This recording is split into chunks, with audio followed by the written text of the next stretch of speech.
안녕하세요. 절대값TV의 명품 PD 한PD입니다. 자, 인수위에서 LTV는 공약대로 풀되 DSR은 손을 안 대기로 했어요. 자, 오늘은 이것의 어떤 의미, 인수위가 시장에 대응하는데 어디에 방점을 두고 있나 짧게 살펴보시죠. 대통령직 인수위원회와 금융당국이 윤석열 대통령 당선인의 공약대로 주담보대출은 LTV는 규제는 풀고 소득 기준 대출 규제인 차주별 총 부채 원리금 상환 비율 DSR이죠. 규제는 손대지 않기로 잠정적으로 결론을 내렸다고 그래요. 자, 이것의 의미, LTV라는 거는 이제 주담보대출이잖아요. 집에 대한 담보대출이잖아요. 담보가 되잖아요. 담보가 되는 DSR은 소득에 대한 대출 비율이잖아요. 그러니까 소득이 적은 사람이 적게 받고 소득이 많은 사람이 더 많이 받고 그런 거예요. 그런데 어떤 그 집값이 폭등하는 시기에 그 사람들이 자기 소득에 비해서 많은 대출을 받아서 연끌을 해서 그게 이제 문제가 됐던 거 아니에요? 그 연끌 투자를 막기 위해서 이번 정부에서 총부채 원리금 상환 비율을 줄여 나간 거죠. 자, 줄여나갔는데 이런 규제를 윤석열 인수위에서 한꺼번에 대출 규제를 LTV와 DSR을 푼다는 것은 문제가 있을 것이다. 최근 시장이 또 들썩거리고 있고, 그리고 지금 부채도 1900조가 넘었기 때문에, 그리고 시장의 그 세계적인 금융시장이 지금 긴축으로 가고 있고 금리 인상의 빅 스텝을 밟고 있기 때문에 아무래도 두 개를 다 푸는 것은 무리가 있다.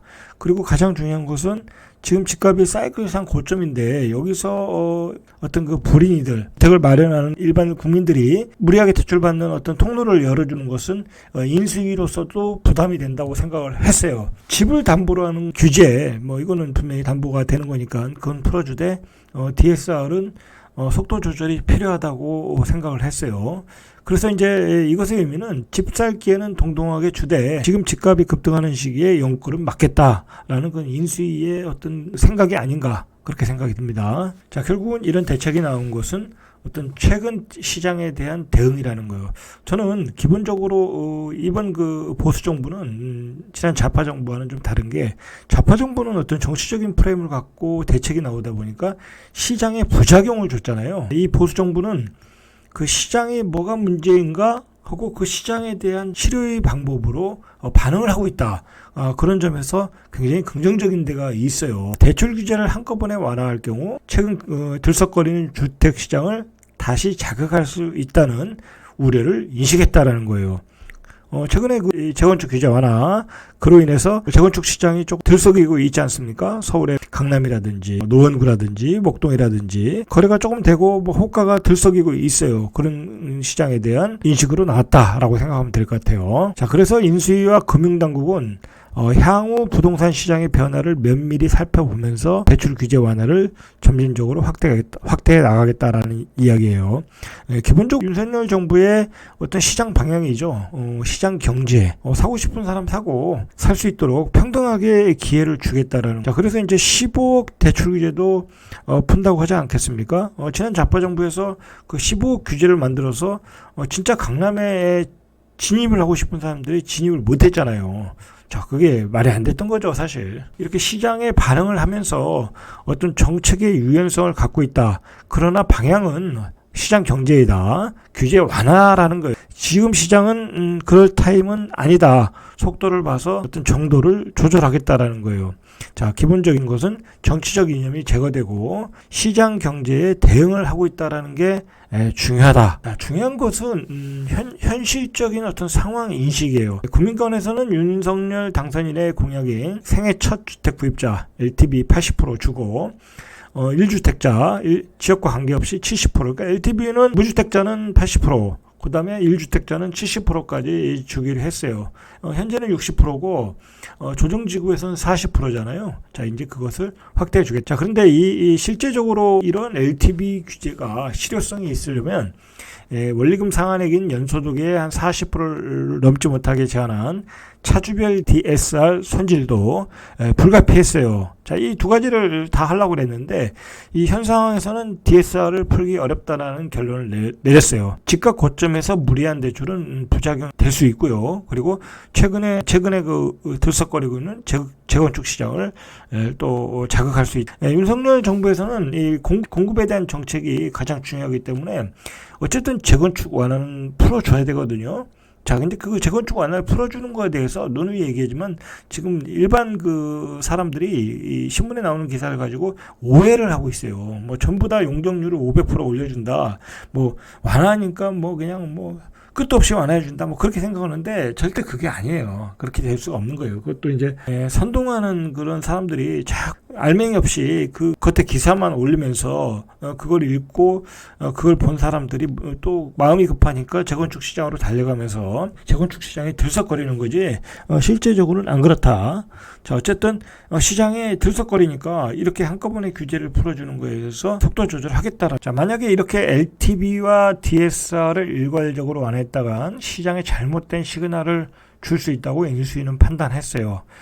그리고 인수위는 공급이 지금 뒷받침되지 않은 상황이에요. 만약에 지금의 공급이 많다고 하면은 풀어줄 수 있어요. 왜냐하면 뭐 지금 대구 같은 시장에서는 공급이 많아가지고 주택 가격 미분양이 계속 나오고 있잖아요. 올해 세종도 마찬가지고. 그런데 서울 경기도권은 앞으로 한 2년 정도까지는 공급이 뒷받침되지 않는 상황이거든요. 자, 그걸 인식하고 대출 규제를 완화할 경우에 가까스로 진정된 부동산 다시 자극을 받아서 신고가를 찍을 수 있는 사태가 올 수 있다라는 인식이에요. 자, 실제로 이 규제 완화 기대감으로 한국부동산원에 따르면 강남 서초, 송파, 강동 이 강남 4구의 3월 넷째 주에 아파트가 변동률이 전주 보합에서 0.01로 상승 전환했어요. 자, 규제 완화 기대감이 커지면서 어떤 고가 주택 위주로 집값이 다시 조짐을 보이기 시작했다라는 거예요. 자, 어쨌든 이러한 기대감이 있지만 대출 규제를 맞는 것은 이 1900조에 달하는 가계부채 그리고 어떤 세계적인 금융환경이 지금 긴축이거든요.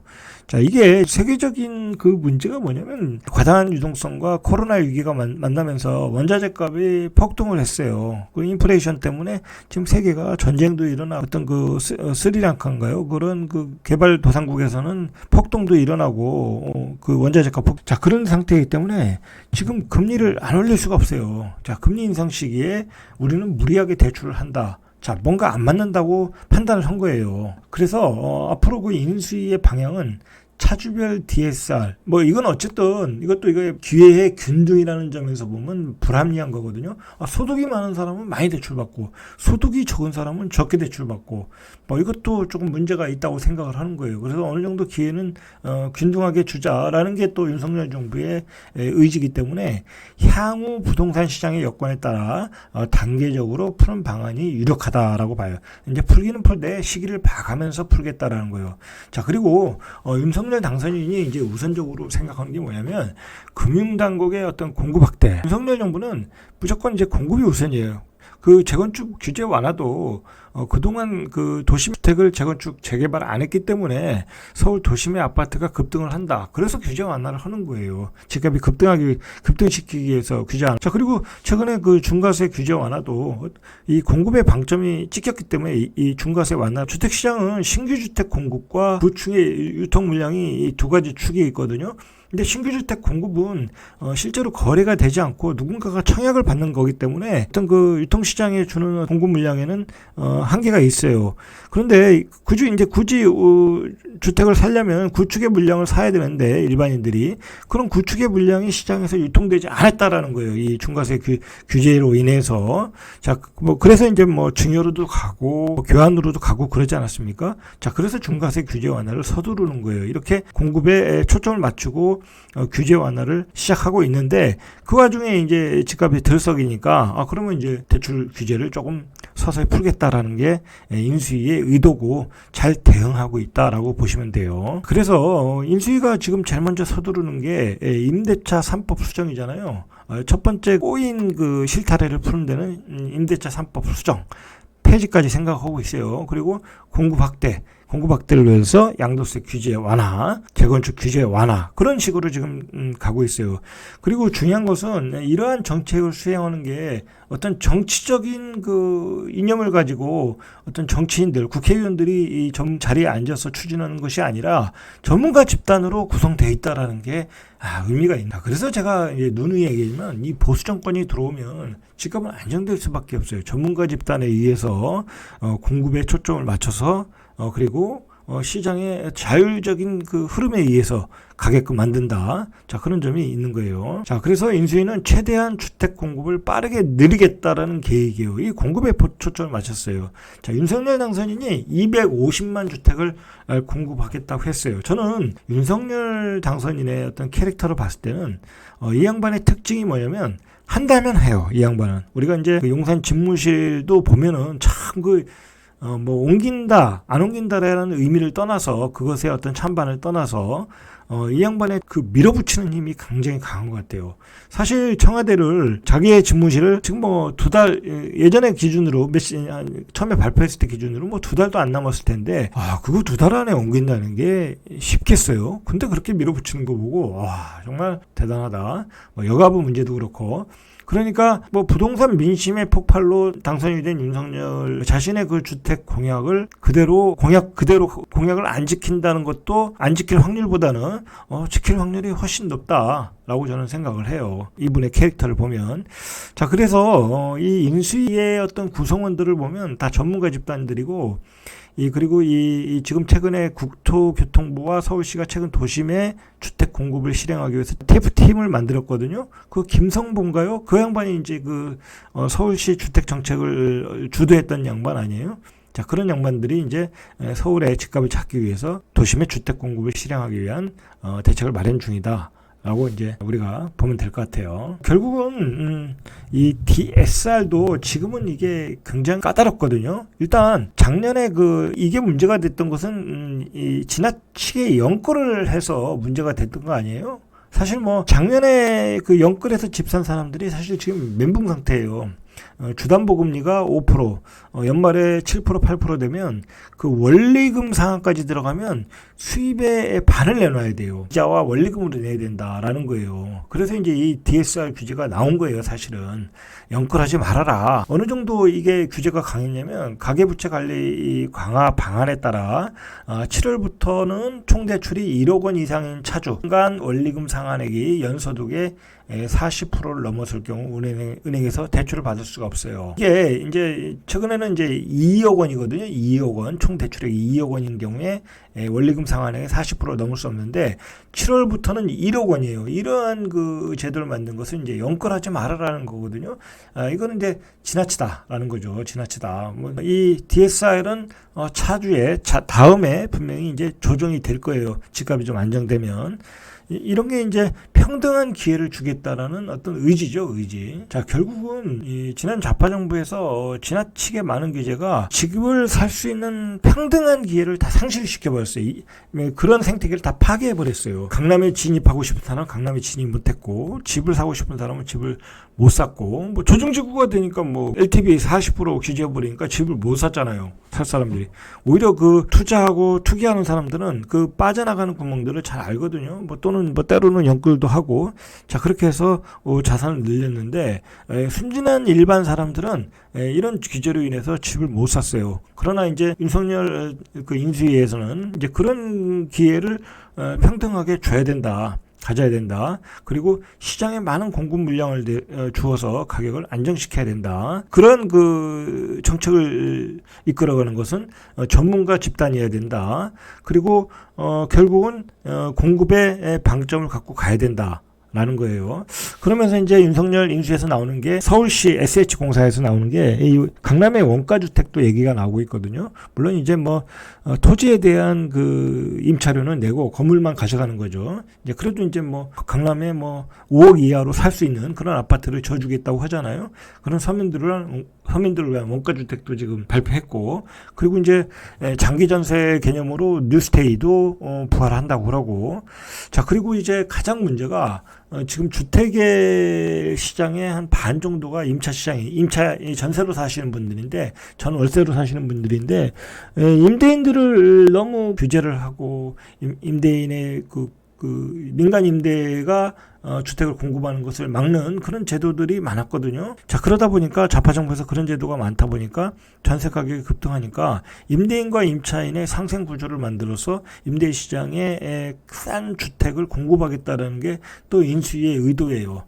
방향은 좋다. 저는 그렇게 생각을 해요. 방향은 좋고 서서히 집값 안정은 될 것이다. 그리고 잠시 이제 규제 완화가 되면은 집값은 들썩거릴 수밖에 없어요. 그런데 실제로 가보면 뭐랄까요, 그 뭐 금매물 빠지고 뭐 조금 더 올라가고 호가만 올라가지 그렇게 거래는 활발하지 않아요. 지금은 그렇게 활발할 수 있는 시기가 아니에요. 지금 주담보 7%, 8% 얘기 나오고, 그리고 세계적인 그 금융 환경이 빅스텝으로 가고 인플레이션으로 가고, 인플레이션이 된다는 얘기는 또 이 스태그플레이션을 걱정을 해야 되거든요. 우리가 지금 원자재 값이 2배로 폭등하니까 물건 값이 30%, 40% 올라가잖아요. 그러니까 소비를 못 해요.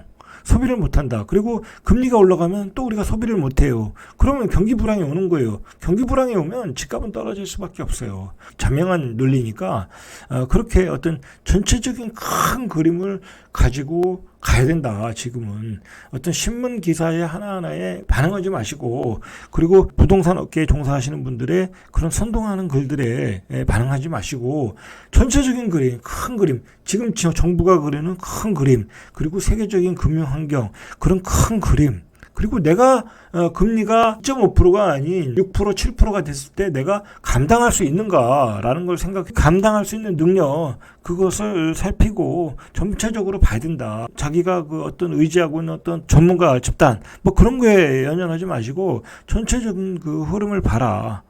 전체적인 흐름을 봐라. 흐름과 방향을 보시고 결정을 해야 될 것 같다. 어쨌든 현재의 인수위는 굉장히 빠르게 시장에 대응을 하면서 잘하고 있다. 뭐 그런 생각이 듭니다. 이상 절대값TV의 명품 PD 한 PD였습니다.